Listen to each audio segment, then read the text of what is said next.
గర్భం ధరించి కుమారుని కంటావు అని చెప్తారన్నమాట. చెప్పినప్పుడు అయ్యో బాబు ఇది సామాన్యమైన సంగతి కాదు, నేను అప్పటికే యేసేపుతోటి ప్రదానం చేయబడి ఉన్నాను, నేను గనక యేసేపు మళ్ళీ ఏదో అనుకుంటాను, నేనేదో తప్పు చేశానని నాకొద్దు ఇది అని చెప్పి అనలా. సహజంగా పెండ్లి కాని యవనస్తులు గర్భవతులుగా ఉంటే ఎంతోమంది ఎన్నో మాటలు, ఎన్నో నిందలు, ఎన్నో అపవాదులు వేస్తారు. అయినా కూడా దేవుని కోసము ఆమె ఎంతో ఓర్పుతో సహనముతోటి, నిందలైనా పర్వాలేదు, అవమానాలైనా పర్వాలేదు, తన జాతివారు, తన రక్త సంబంధికులు ఏమి తప్పు చేశావు అంటే ఎక్కడ తలపెట్టుకోవాలో ఇదంతా నాకెందుకులని చెప్పి పనిలేదు. కానీ దేవుని మాటకు అక్కడ ఏమంటున్నదంటే 37వ వచనాన్ని మనం చూసినట్లయితే 1వ అధ్యాయం 37వ వచనాన్ని చూద్దాం. చూడండి. దేవుడు చెప్పిన ఏ మాట అయినను నిర్ధకము కానేరదని ఆమెతో చెప్పాను. అందుకు మరి ఇదిగో ప్రభు దాసరాలను నీ మాట చొప్పున నాకు జరుగునుగాక అనెను. ఏమంటుందండి మరియా? ప్రభు దాసరాలను నీ మాట చొప్పున నాకు జరుగునుగాక అంటుంది. అంటే నిందలు వస్తాయి, అవమానాలు వస్తాయి, తన రక్త సంబంధికులు, తన జాతి వారు ఎన్నో మాటలంటారు. పెళ్ళిగాని యవనస్తురాలు గర్భవతి అంటే అవన్నీ కూడా సహించడానికి ఆమె సిద్ధపడింది. ఎవరు? కన్య అయినటువంటి మరియా. మన జీవితంలో కూడా మనం దేవుని దగ్గరకు వస్తున్నప్పుడు అనేక నిందలు, అపవాదులు, సమస్యలు, శ్రమలు మనకు వస్తాయి. అంత మాత్రాన దేవుడిని వదిలిపెట్టకూడదు, దేవుని చిత్తానికి మనము దూరం అయిపోకూడదు కదా. దేవుని చిత్తానికి దూరం అయిపోకూడదు, దేవుని మార్గాన్ని మనము విడిచిపెట్టకూడదు. మీరు కూడా చాలామంది ఎన్నో నిందలు, అవమానాలు వస్తున్నా కూడా దేవుని దగ్గరకు వస్తున్నారు. కానీ దానికి తగిన ప్రతిఫలం తప్పకుండా మీకు దక్కిద్ది. ఎందుకంటే మరీ జీవితంలో అదే జరిగింది. దేవుని మాటకు, ఆయన మాట చొప్పున నడుచుకుంది, అలాగ జీవిస్తానన్నప్పుడు ఎన్నో ఆశలు. తర్వాత కింద మనం చూసినట్లయితే ఇది అన్ని తరముల వారు నన్ను ధన్యురాలు అందురని చెప్పేసి ఆమె చెప్తుంది. అవును ప్రియులారా, అన్ని తరముల వారు నన్ను ధన్యురాలు అందురు. ఈరోజు కూడా మనం ఎన్ని తరాలు, ఎన్ని యుగాలు గతించిపోయినా కూడా మరీ గురించి మనందరం చెప్పుకుంటున్నామా లేదా? కన్య మరియా. కొందరైతే ఏకంగా ఆమె దేవతగానే పూజిస్తున్నారు, ఆరాధిస్తున్నారు కదా. కానీ అయితే ఆమెను దేవుడిలాగా, దేవతలాగా పూజించకూడదు. కానీ ఆమెను ఒక గౌరవం కలిగిన స్త్రీగా గౌరవించవచ్చు. అలాగే ఎంతోమంది కూడా ఎంతోమంది జీవితాల్లో మన కష్టాలు, శోధనలు, మరియలాగా అపనిందలు రావచ్చు. కానీ దేవుని చిత్తానికి మనం దూరం అయిపోకూడదు, దేవుని మార్గానికి మనము దూరం అయిపోకూడదు. అలాగా మరియా దేవుని యొక్క మాటకు విధేయత చూపించినప్పుడు తన భర్తతో కూడా దేవుడు మాట్లాడాడు, యేసేపుతోటి. యేసేపు అనుకుంటాడు, తెలిసింది అమ్మలక్కలందరూ చాలా మాటలు అనుకుంటున్నారు, నానా మాటలు. అమ్మో మరి అంటమ్మా గర్భవతి అయిందంట, అది ఏం చేసిందో, ఏ తప్పు చేసిందో ఏంటో, నాకు దేవుడు నాతో మాట్లాడాడు, పరిశుద్ధాత్మ దేవుడు నాతో మాట్లాడాడు, నేను పరిశుద్ధాత్మ ద్వారా గర్భం ధరించానంటే ఏంటదండి లోకం? ఇనిద్దా? వినదు. ఎన్నో అంట, అబ్బో ఏమంత భక్తురాలా, అంత గొప్పదా, అలాంటిది ఇలాంటిది లేనివి కూడా, లేనిపోయిన అపనిందులు కూడా వేస్తారు కదా. మనం మంచిగా చెడుగా జీవించినా నిందలు వేస్తారు, మంచిగా జీవిస్తున్నా కూడా అసూయతోటి నిందలు వేస్తారు. తప్పకుండా వేస్తారు మంచిగా జీవించకూడదు. ఎందుకంటే మానవ స్వభావం, వ్యసనము, అసూయ, దుష్టుడైన సైతానుడు వాళ్ళల్లో ప్రవేశించి మనకు బాధ కలిగించే రీతిగా నిందలు, అపవాదులు వాళ్ళలో దూరి వేస్తూ ఉంటుంది. ఎవరికి? దేవుని బిడ్డలమైన మనకే ఆ కష్టాలు, బాధలన్నీ వచ్చేది. అంత మాత్రాన దేవుని మార్గాన్ని మనము తొలగిపోకూడదు, దేవుని చిత్తాన్ని తొలగిపోకూడదు. కన్య మరియా ఆ దినాన యేసు ప్రభు వారు ఈ లోకానికి రక్షకుడు రావటానికి ఎంతగా త్యాగం చేస్తుందండి. మనము కూడా మన కుటుంబం రక్షించబడాలి అంటే, మన జాతి వారు, మన రక్త సంబంధికులు కూడా రక్షించబడాలంటే మనం కొన్ని సమస్యలు ఎదుర్కోవాల్సి వచ్చింది, నిందలు, అవమానాలు ఎదుర్కోవాల్సి వచ్చింది. అలాంటి వచ్చినంత మాత్రాన దేవుని మార్గాన్ని వదిలిపెట్టకూడదు. ఏం ప్రార్థనలే, ఏం వెళదాంలే ప్రార్థనకి అనే మనసు మనకి ఎప్పటికి కూడా రాకూడదు. ఎందుకంటే దీనికి తగిన ప్రతిఫలము తగిన సమయంలో దేవుడు మనకిస్తాడు, తప్పకుండా ఇస్తాడు. యేసేపు జీవితంలో కూడా అదే జరిగింది కదా. యేసేపు ఏ తప్పు చేయలేదు, కానీ వాళ్ళ అన్నయ్య వాళ్ళు ఏం చేశారు, నిందలు వేసి పాపం ఆహారం మోసుకొని వెళ్ళారు. అన్నయ్యలకి ఆహారం మోసుకొని అక్కడికి వెళ్తే వాళ్ళు ఏం ఆలోచిస్తున్నారు, వీడిని చంపేసేయాలరా, వీడు ఉండకూడదు మనలో. వాళ్ళు క్షేమము కోరి యేసేపు వెళ్తే వీడు చంపేసేయాలి.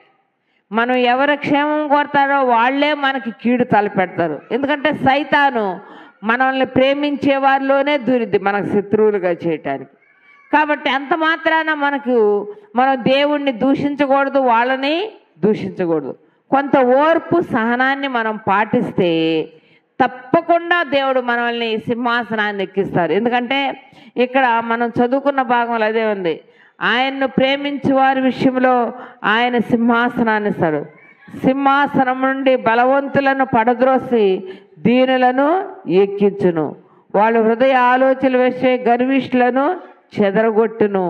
ఆయన తన బాహుతో పరాక్రమము చూపును. 50వ వచనం, ఆయనకు భయపడు వారి మీద ఆయన కనికరము తరతరములు ఉండును. 1వ అధ్యాయం 50వ వచనం లోకాసు వార్తలు మనం చూస్తే ఆయనకు భయపడు వారి మీద ఆయన కనికరం ఎలా ఉండిద్దంటండి, తరతరముల వరకు ఉండిద్దంట. బైబిల్లో మన వ్యక్తిని మనం చూసినట్లయితే ఇక్కడ 22వ అధ్యాయం 11వ వచనం ఒక వ్యక్తి మనకి ఇక్కడ కనిపిస్తారు చూడండి.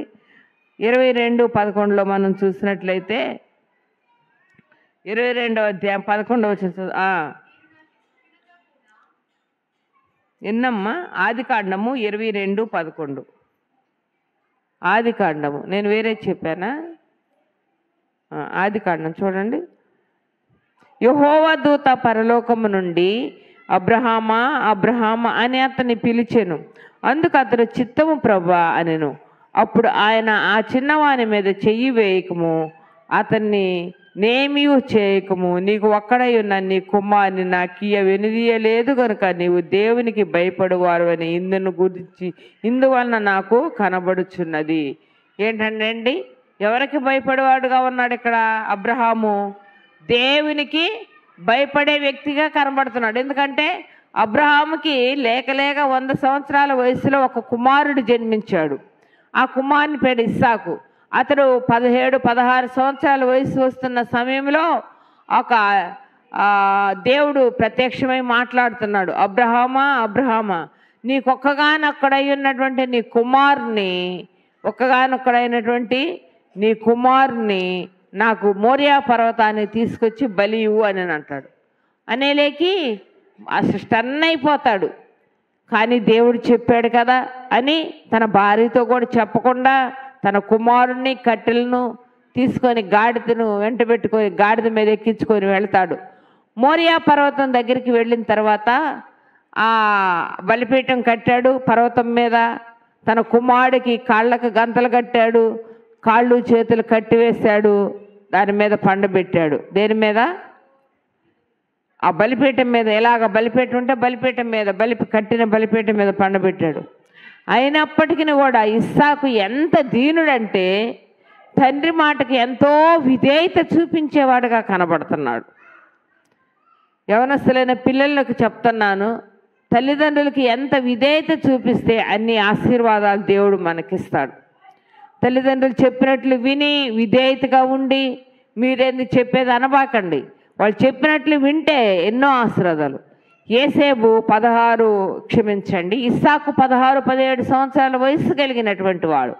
అయితే ఆయనకి బలి ఇవ్వాలని ఖడ్గం తీసుకొని ఖడ్గం ఎలాగ పైకెత్తేంత వరకు దేవుడు చూస్తానే ఉన్నాడు. మన జీవితాల్లో కూడా కొన్ని కష్టాలు మనకు ఎదురైనప్పుడు మనం ఎంత ప్రార్థన చేస్తున్నా కూడా జవాబు రాదు. కానీ దేవుడు మన సహనాన్ని పరీక్షిస్తూ చూస్తూ ఉంటాడు. ఆయన ఏమని చూస్తాడు? వీళ్ళు తెలుసుకుంటారు, వీళ్ళు ఏమంటారు, సణుగుతారా గొణుగుతారా, లేకుంటే దేవుడు నాకు సహాయం చేస్తారని నమ్మకంగా ఉంటారని. అబ్రహాం విషయంలో కూడా దేవుడు చూస్తూ ఉన్నాడు, చూస్తూ పరీక్షిస్తూ ఉన్నాడు. ఏమంటాడు అబ్రహాము? ఏంటి ప్రభా, కొంచెమైనా చింత లేదా, నాకు ఒక్క కుమారుని ఇచ్చావు అని ప్రశ్నిస్తాడేమో అబ్రహాం అనుకున్నాడు. కానీ అలాగనుకోలే. నీ చిత్తమే ప్రభా, మీరేది చెప్తే అది చేస్తానన్నాడు. అంటే అబ్రహాం యొక్క విశ్వాసం ఏంటి? అతడు చనిపోయినా కూడా బ్రతికించుటకు సమర్థుడు. ఎందుకంటే వాగ్దానం చేశాడు దేవుడు.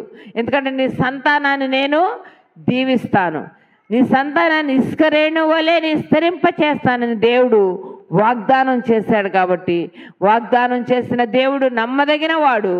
కాబట్టి ఆయన ఏమన్నాడు, ఇవ్వటమే నా పని అనుకున్నాడు. తీసుకెళ్ళి తన కుమారుని ఇలాగ బలిపీఠం మీద పెట్టి ఇలాగ ఖడ్గం పైకెత్తేలేకి పరలోకం నుండి యెహోవా దూత కేక వేస్తుంది, అబ్రహామా అబ్రహామా, నీకొక్కగానొక్కడైన కుమారుడు నాకు వెనుదీయలేదు కనుక ఇందును బట్టి నీవు నాకు భయపడువారు అని నాకు తెలియబడుచున్నది. ఇందును బట్టి నువ్వు నాకు భయపడువాడు అని నాకు వెనుది. అక్కడ ఒక్కడు గుర్తుపెట్టుకోనండి, యెహోవా దూత అన్న దగ్గర యేసు ప్రభువారి, యెహోవా దూత అన్ని ఎక్కడున్నా కానీ యేసు ప్రభువారి. అక్కడ ఏమన్నాడు, నాకు వెనుదీయలేదు. అదే కనుక మామూలు దూత కేక వేసిందనుకో ఏమనేవాళ్ళు దేవుడికి ఇక ఈట నువ్వు భయపడలేదు అనేది. కానీ అక్కడ యెహోవా దూత ఏంటని, నీకొక్కగానొక్క కుమారుడు నాకు వెనుదీయలేదు కనుక ఇందును బట్టి నీవు యెహోవాకు నాకు భయపడేవారు అని నాకు తెలుస్తున్నది అని చెప్పేసి అక్కడ ఏమంటున్నాడంటే, అక్కడ ఆయన ఎంత చక్కగా అంటున్నాడో చూడండి.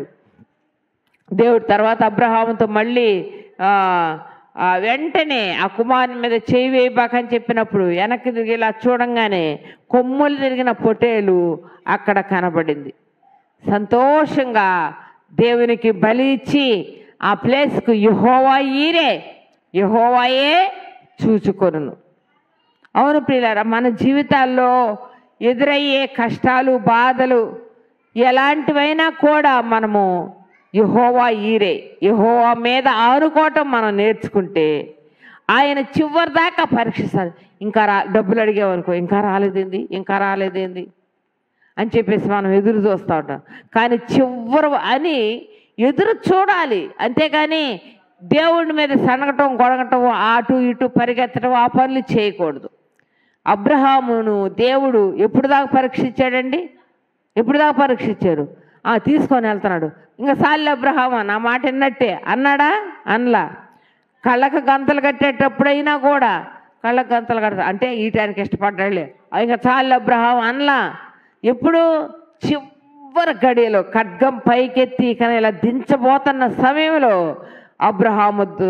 అబ్రహామా అని కేక వేసింది యెహోవా దూత. అవును ప్రియులారా, మన జీవితాల్లో కూడా దేవుడు ఇక అయిపోయింది నా పని, ఇక నింతే అని చెప్పి నువ్వు అనుకుంటున్నావా? కానీ అట్ట అనుకోబాక. ఇక నేను ఇల్లు కట్టుకోలేను, ఈ అప్పులు తీర్చుకోలేను, ఈ పిల్లల్ని చదివించలేను, ఈ పిల్లలకి పెళ్ళిళ్ళు చేయలేను, ఇక అయిపోయింది నా పరిస్థితి అయిపోయింది అని అనుకుంటున్నావేమో. కానీ నువ్వు భయపడు, చివరి వరకు దేవుడు నీ పక్షాన ఎజ్జుమాడతాడు, నీకు సహాయం చేస్తాడు. మనం నిరీక్షణతో ఎదురు చూడాలి. ఇంకేం మాట్లాడు, నా భర్త ఇక నాడు మారో ఏమీ లేదు, ఆయన ఇంక మారేది లేదు ఏమీ లేదు అని చెప్పేసి నువ్వు అనుకుంటున్నావా? అనుకోబాక. దేవునికి అసాధ్యమైనది ఏమైనా ఉన్నదా? ఆయన సెలవు లేనిది మన తల వెంట్రుకల్లో ఒక్కటి కూడా రాలదు ప్రియులార. ప్రతి ఒక్కటి కూడా ఆయన సెలవు ప్రకారం. కష్టాలు వచ్చినాయా? ఆయన సెలవు అయితేనే. సంతోషం వచ్చిందా? ఆయన సెలవు అయితేనే. సైతాను శోధిస్తుందా? ఆయన సెలవు లేనిది ఏమీ జరగదు. అంతే కదా, ఏబు జీవితంలో కూడా అదే జరిగింది కదా. ఏబు తన కుమారులు చనిపోయారు, ఆస్తి అంతా కోల్పోయాడు. సైతాన్ ఇంకా అంటున్నది, ఏం చేసావు సైతానా, నా భూలోకంలో నా యొక్క దాసుడైనటువంటి ఏబు గురించి ఆలోచించావు అంటేను అతడు యథార్థవంతుడు, న్యాయవంతుడు, దేవుని యందు భయభక్తులు కలిగిన వాడు, చెడుతనమును సర్జించిన వాడని దేవుడు సైతాన్తో సవాలు చేస్తున్నాడు ఏబు విషయంలో. చేస్తుంటే నువ్వు ఆశీర్వదించావులే, అతని చుట్టూ కంచి వేసావుగా అన్నది. అంటే ఏంటి? ఏబు పిల్లల్ని ఏదో చేయటానికి వెళ్ళింది సైతాను, కానీ పిల్లల చుట్టూ దేవుడు ఏం చేశాడండి? కంచి వేశాడు. తన ఆస్తిని, తన యొక్క పశువులను ఏదో చేయాలని వెళ్ళింది సైతాను, కానీ తన పశువుల చుట్టూ ఏమన్నది? దేవుని కంచి ఉంది. అలాగే తన పొలాన్ని నాశనం చేయాలని చీడ పేడ పెట్టాలని ఎల్లుంటాడు సైతాను, కానీ ఆడ కూడా దేవుని కంచి ఉంది. అందుకని అడిగితే అంటున్నాడు, ఏమన్నాడు, అతని చుట్టూ అతనికి కలిగిన దాని చుట్టూ నువ్వు కంచి వేసావు కదా, అతని చుట్టూ అతను కలిగిన దాని చుట్టూ నువ్వు కంచి వేసావు కదా. అంటే ఏంటి? చెయ్యాలి, కీడు చేయాలి, నష్టం చేయాలి, శోధన కలిగించాలని వెళ్ళింది, కానీ ఎవరి కంచి ఉంది? దేవుని యొక్క అగ్ని కంచి ఉంది. అలాగే ప్రియమైన దేవుని బిడ్డలారా, ఎందుకు అరుణోదయమున లేచి ఉదయమున లేచి తన పిల్లలందరి చుట్టూ, తన కలిగిన సమస్తం చుట్టూ దేవుని యొక్క కంచి వేస్తున్నాడు, ప్రార్థనా కంచె. ఎవరు? ఏబు. మన జీవితాల్లో కూడా నువ్వు అనుదినం నీ భర్త మారలేదు అనుకోబాక, నువ్వు ప్రార్థన కంచి వేయి. వస్తాడు, కొన్ని ఊపుతాడు సైతాను, గారు వాడు ఏమి చెయ్యలేడు. శోధన వస్తుంది, నీకేదో మరణం రప్పించాలి, వ్యాధి కలిగి చేసి నేను మరణ పంచులేకి తీసుకెళ్ళాలనుకుంటాడు సైతాన్ గాడు, కానీ వాడు ఏమి కూడా చేయలేడు. అలాగే నీ పిల్లల చుట్టూ నువ్వు ఉదయాన్నే కంచివేయి, నీ భర్త చుట్టూ కంచివేయి. ప్రభా, రక్షణ లేకుండా, మారుమనసు లేకుండా నా భర్త నా పిల్లలు చనిపోవటానికి లేదు.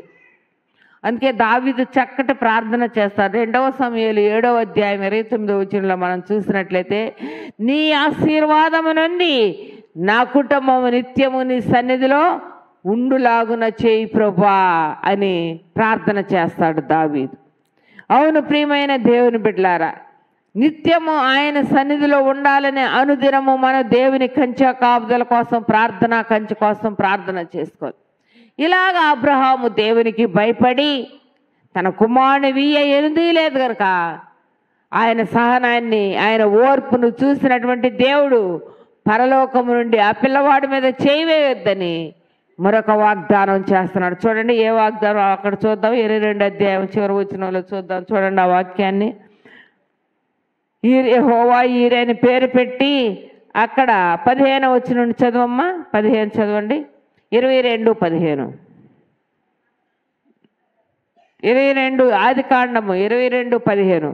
యెహోవా దూత 2వ మారు పరలోకము నుండి అబ్రహామును పిలిచి ఇట్లనెను, నీవు నీకు ఒక్కడే ఉన్న నీ కుమార్నియ వెనుతీయని ఈ కార్యము చేసినందున నేను నిన్ను ఆశీర్వదించి ఆకాశ నక్షత్రము వలెను సముద్ర తీరమందులు ఇసుకరేణు వలెను నీ సంతానమును నిశ్చయముగా విస్తరింపచేసేదను.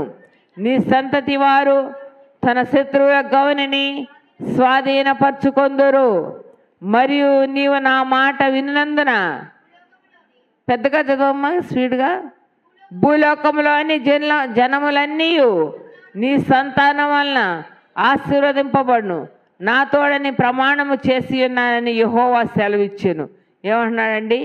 ఏమన్నాడు ఇక్కడ? అబ్రహామా, నా మాటకి నువ్వు లోబడినందుకు ఏం చేస్తానన్నాడు?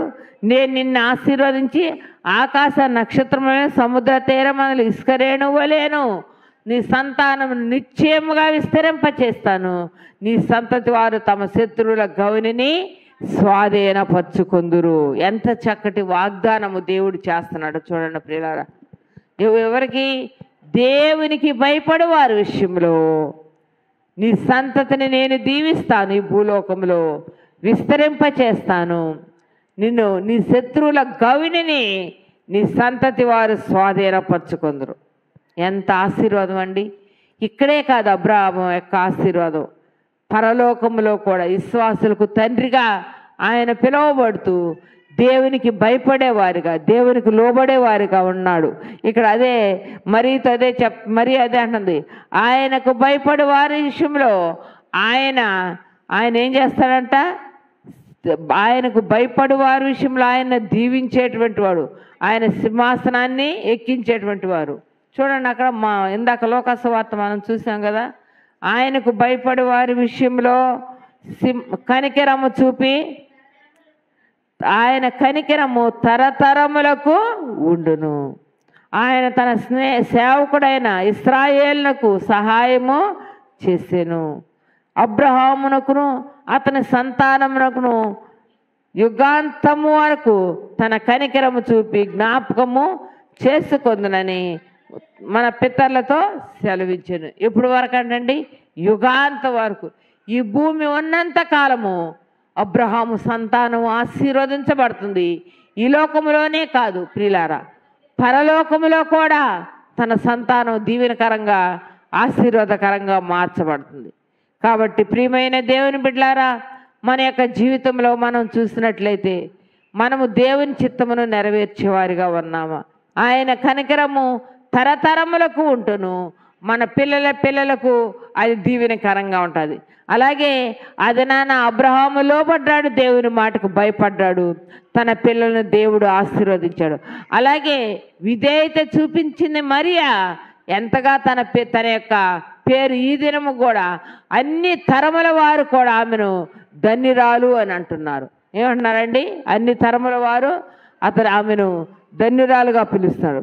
కాబట్టి ఇలాగ యేసు ప్రభు వారు మనల్ని రక్షించడానికి మన శత్రువుల చేతి నుండి, శత్రువుల చేత అంటే మన ఇరుగు పొరుగు వారు కాదు కానీ ప్రియులారా, మన శత్రువు అయినటువంటి సైతాను చేతి నుండి, మరణము నుండి మనల్ని ఆయన తప్పించటానికి ఈ లోకానికి వచ్చాడు. మరణ పంచల నుండి మనల్ని తప్పించటానికి శత్రువైన సైతాను మనల్ని చంపేసి నిత్య నరకానికి తీసుకెళ్ళటానికి ఈ లోకానికి వచ్చినప్పుడు దాని నుండి విడిపించడానికి దేవుడు ఈ లోకానికి మనకి వచ్చి ఉన్నాడు. తర్వాత సింహాసనము నుండి దించివేట, సింహాసనము నుండి బలవంతులను పడద్రోసి దీనులను ఎక్కించును. సింహాసనము నుండి బలవంతులను గర్విష్ఠులను ఆయన పడద్రోసి దీనులైన వారిని ఎక్కిస్తాడని లేఖనాలు సెలవిస్తున్నాయి. అవును ప్రియులారా, బైబిల్లో మనం చూసినట్లయితే ఎస్తేరు గ్రంథంలో మొర్దెకై అనేటువంటి ఒక ఆయన ఉంటాడు. ఆయన దేవుని యూదుడు, యెహోవా దేవుడిని తప్ప ఎవరికి వాళ్ళు మొక్కరు, ఎవరికి నమస్కారం చేయరు వాళ్ళ యొక్క ధర్మశాస్త్రం ప్రకారం. అయితే యూదుడైనటువంటి మొర్దెకై హామాను అహష్వేరోషు అనేటువంటి రాజు కింద మంత్రిగా ఉన్నాడు ఆ రోజు బబులోను సామ్రాజ్యములో. ఈ హామాను అనేటువంటి వాడు అమాలేకీయుడు. అయితే వీడు ఏం చేస్తాడంటే, నాకు నమస్కారం చేయట్లేదు, నన్ను లెక్క చేయట్లేదు అని చెప్పేసి గర్వించి అహంకారంతో యోధా జాతి వారు ఎవరని చెప్పి తెలుసుకొని యోధా వారిని చంపేసేయాలి అనేటువంటి ఉద్దేశంతో ఏం చేస్తాడంటే, అందరూ రాజుగారి దగ్గరికి వెళ్తారు. రాజా, దేశం అంతా సుభిక్షితంగా మంచిగా ఉన్నది, కానీ ఒక జాతి వారు చెదిరి ఉన్నారు. వాళ్ళు ఎవరంటే యూదులు. వాళ్ళు కనుక ఈ లోకంలో ఉంటే మిమ్మల్ని బ్రతకనీయుడు, మీ రాజ్యానికి అడ్డు వస్తారు అని చెప్పినప్పుడు, అయితే అతన్ని ఏం చేద్దాం, వాళ్ళని చంపేసేద్దాం, వాళ్ళు ఉండడానికి లేదు అని చెప్పేసి అంటాడు. అన్న సమయంలో వెంటనే తాకీదులు రాయించేసి యోధా జనాంగమైన వారు ఎక్కడున్నారో వాళ్ళందరినీ చంపేసేయాలని ఒక తాకీదు రాజేస్తాడు హామాను అనేటువంటి వాడు. అలాగా తాకీదు రాసి రాజముద్ర వేసి, ఇదిగో పలాని నెల పలాని తారీఖున యూదా జనాంగం ఎక్కడున్నారో వాళ్ళందరినీ చంపేసేయాలని ఒక రాజాజ్ఞను తయారు చేసి పంపిస్తాడు.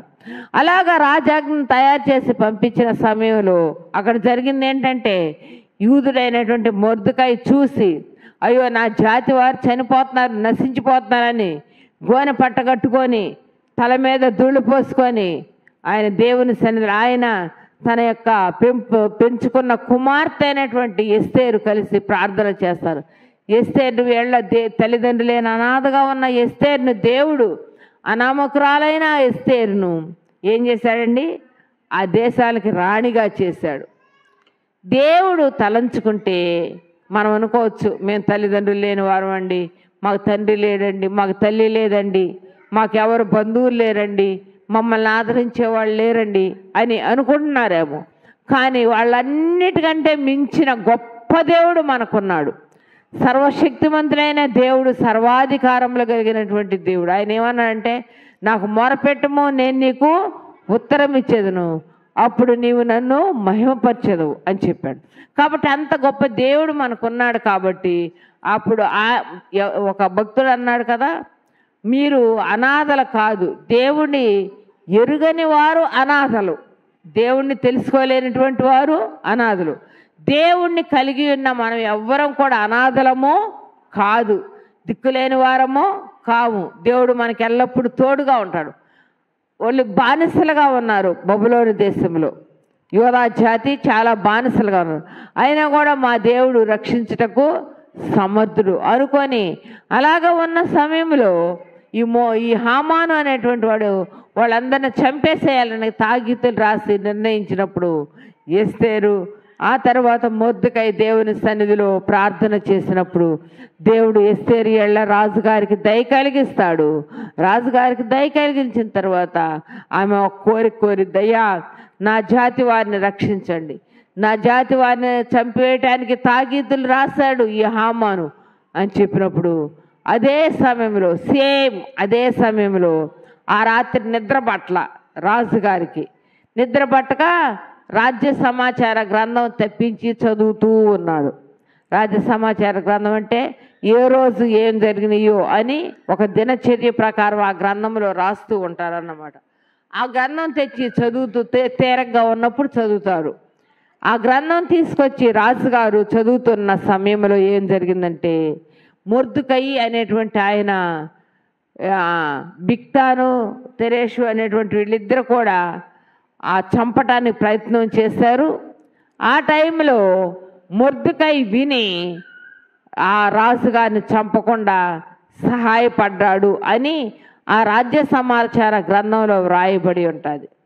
అది ఆ రాత్రి ఏ రాత్రి హామాను అనేటువంటి వాడు మొర్దెకైని చంపడానికి 50 మూరల ఉరికంబాన్ని సిద్ధం చేస్తూ ఉన్నాడు, ప్లాన్ చేస్తున్నాడు. అదే రాత్రి దేవుడు రాజుగారితో మాట్లాడుతున్నాడు. ఏమని మాట్లాడుతున్నాడు? ఇదిగో అతన్ని చంపటానికి ప్రయత్నించినప్పుడు మొర్దెకై అనేటువంటి ఆయన తప్పించాడు. ఆయన చెప్పబట్టే ఆ పిల్లవాడు ఆ రాజుగారు ఆ దినాన బ్రతికాడని ఆ రాజ్య సమాచార గ్రంథంలో వ్రాయబడి ఉన్నది. అలాగా వ్రాయబడిన మాట ఆ రాత్రి చదివి హామాను ఎప్పుడు వస్తాడా, నన్ను నా ప్రాణాన్ని కాపాడినటువంటి వారిని ఎలాగా కాపాడాలి, వాళ్ళు ఎలాగా సహాయపడాలి, వాళ్ళు ఎలాగా బ్రతికించాలి అనుకుంటూ ఉంటాడు, ఎలా సన్మానం చేయలేదు. అదే సమయంలో హామాను వచ్చి చంపడానికి వస్తే అప్పుడు హామాను ఏమంటున్నాడు తెలుసా? రాజు అయినటువంటి అహష్వేరోషు అంటున్నాడు, రాజుగారి ప్రాణాన్ని చనిపోకుండా కాపాడినటువంటి వారికి ఏం చేయాలి, ఎలా చేయాలి, వాళ్ళకి ఎలా సన్మానం చేయాలని అడుగుతున్నప్పుడు రాజా మీరెక్కే గుర్రాన్ని ఎక్కిచ్చేసి మీ వస్త్రాలు ధరించి మీ కిరీటం పెట్టి రాజుగారి ప్రాణమును కాపాడిన వారికి ఇలాగ సన్మానం చేయబడిన హో అని ఊరంతా తిప్పి సాటింపు చేయాలి రాజా అంటారు. అన్నప్పుడు ఇలాగే ఇదే ప్రకారము పోయి మొర్దెకైకి చెయ్యి అని అంటాడు. వాడు స్టన్ అయిపోతాడు హామాను. అరే నేను అతన్ని చంపాలి, అతని మీద నేను చెడ్డగా చెప్పి ఎలాగైనా ఆ జాతిని లేకుండా చెయ్యాలి. ఎందుకు చేయాలనుకున్నాడు? ఎందుకు? వీడికి నమస్కారం చేయలేదని, వీడు వచ్చేటప్పుడు వీడికి నమస్కారం చేయలేదని. అలాంటి అసూయ మనస్తోటి ఇతరుల మనం ఎప్పుడు కూడా అసూయ అనేది ఉండకూడదు. అది చివరికి మనకే దెబ్బ కొట్టిద్ది. అలాగ చేసినప్పుడు ప్రియమైన దేవుని బిడ్డలారా ఆశ్చర్యకరంగా ఎప్పుడైతే ఎస్తేరు మొర్దెకై ప్రార్థన చేస్తాడో దేవుడు రాజుగారితోటి మాట్లాడాడు. చంపడానికి ప్రయత్నిస్తున్న సమయంలో ఈ ఎస్తేరు చెప్పిద్ది, అయ్యా మా జాతి వారిని రక్షించండి, మా జాతి వారిని చంపడానికి తాకీదులు రాసించాడు ఈ యొక్క హామాను అని చెప్పినప్పుడు వెంటనే అతను ఆగ్రహంతో లేచి బయటికి వెళ్ళేలేకి వచ్చే లోపల రాణిగారి కాళ్ళ మీద పడుతుంటే ఆయన రాగానే ఆయనకి ఎలాగుంది, రాణిగారిని బలాత్కారం చేసినట్లుగా అనిపించింది. అప్పుడు వెంటనే అతను కోప్పడి నా ఎదుట నా భార్యను నువ్వు ఇలాగ చేస్తావా అని చెప్పేసి ఈయన్ని తీసుకెళ్ళి ఉద్దీయమంటే అయ్యా నిన్నే 50 మూళ్ళ ఎత్తువు ఉరికమ్మని సిద్ధం చేశాడు ఈ హామాను మొర్దెకై కోసం అని చెప్పినప్పుడు అదే ఉరికమ్మం మీద హామాన్ని తీసుకెళ్ళి ఉరి తీయమని చెప్పినప్పుడు హామాన్ని తీసుకెళ్ళి ఉరి తీస్తారు. హామాను యొక్క ఇంటిని ఎస్తేరు గ్రంథం 10వ అధ్యాయంలో ఉంటారు చూడండి ఆ మాట. చదువమ్మా 10వ అధ్యాయం వచ్చినప్పుడు.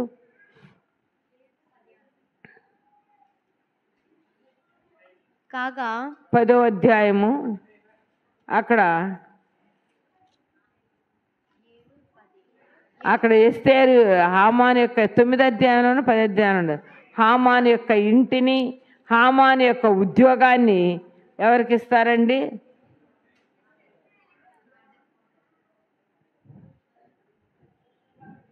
మొర్దెకైకి ఇచ్చేసేస్తారు. హామాను యొక్క ఇంటిని, హామాను యొక్క ఉద్యోగాన్ని ఆ దినాన ఎన్నది వచ్చినమ్మా చదవండి. కాగా 15వ వచనం 8వ అధ్యాయం 15వ వచనంలో మనం చూసినట్టయితే, అప్పుడు మొర్దెకై ఓదా వర్ణపు తెలుపు వర్ణము గల రాజవస్త్రమును, బంగారపు పెద్ద కిరీటమును, అవసనాలతో చేయబడిన ధూమ్రవర్ణము గల వస్త్రములను ధరించిన వాడై రాజు సముఖం నుండి బయలుదేరుదును.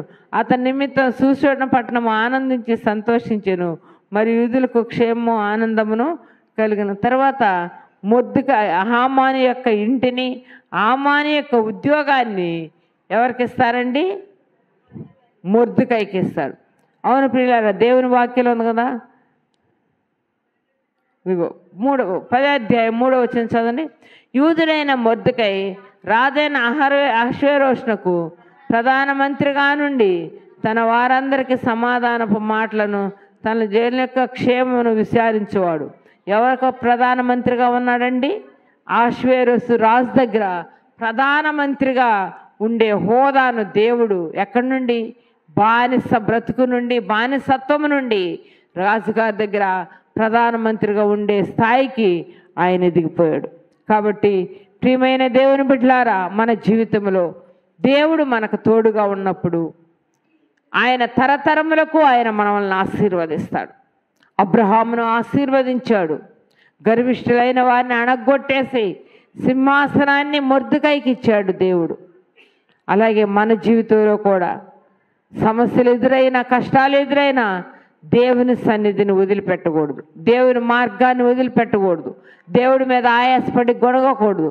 మనం ఎప్పుడైతే కష్టమైన బాధని దేవునిలో మనం ఎదుగుతామో తరతరముల వరకు ఆయన ఆశీర్వాదాలు మన మీద, మన పిల్లల మీద ఉంటాయి. కాబట్టి అట్టి దీవెన, అట్టి ఆశీర్వాదాలు మనం పొందుకుందాము. దావీదు పట్టణంలో రక్షకుడు మన కొరకు, నీ కొరకు, నా కొరకు పుట్టి ఉన్నాడు. ఆయన మనల్ని రక్షించడానికి వచ్చాడు. అక్కడ 2వ అధ్యాయము 12-13 వచ్చేయాలను మనం చూస్తాము. సర్వోన్నతమైన స్థలముల్లో ఆయనకు మహిమయు, ఆయనకి ఇష్టలైన వారికి భూమి మీద సమాధానము అని దేవుని వాక్యం సెలవిస్తుంది. నువ్వు ఆయనకి ఇష్టమైన వ్యక్తిగా నువ్వు జీవిస్తే, ఇష్టమైన బిడ్డగా జీవిస్తే నీ జీవితంలో సమాధానాన్ని దేవుడిస్తాడు, నెమ్మదినిస్తాడు, సమాధానమునిస్తాడు. అట్టి భాగ్యాన్ని పరిశుద్ధాత్మ దేవుడు మనందరికీ కలుగ చేయలాగా ప్రార్థన చేసుకుందాం. ఈ కొన్ని మాటలు మన వినికిడిలో దేవుడు దీవించును గాక. ప్రార్థన చేసుకుందాం. ప్రార్థన అందరూ కళ్ళు మూసుకొని ప్రార్థన చేసుకుందాం. ప్రభా, నువ్వు తరతరముల వరకు మమ్మల్ని దీవించి ఉన్నత స్థలములలో మమ్మల్ని ఎక్కించే దేవుడు ప్రభా, నిత్య జీవాన్ని మాకిచ్చే దేవుడు ప్రభా.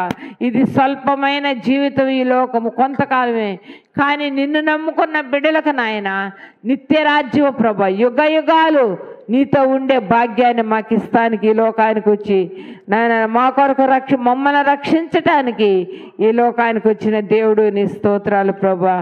మరి ఎన్నో సమస్యలు కష్టాలైనప్పటికీ కూడా దేవునిలో నిలబడాలి. నిందలు అవమానాలైనా పర్వాలేదు, ఈ యొక్క దేవుని మాట చొప్పున నేను నడుచుకోవాలి.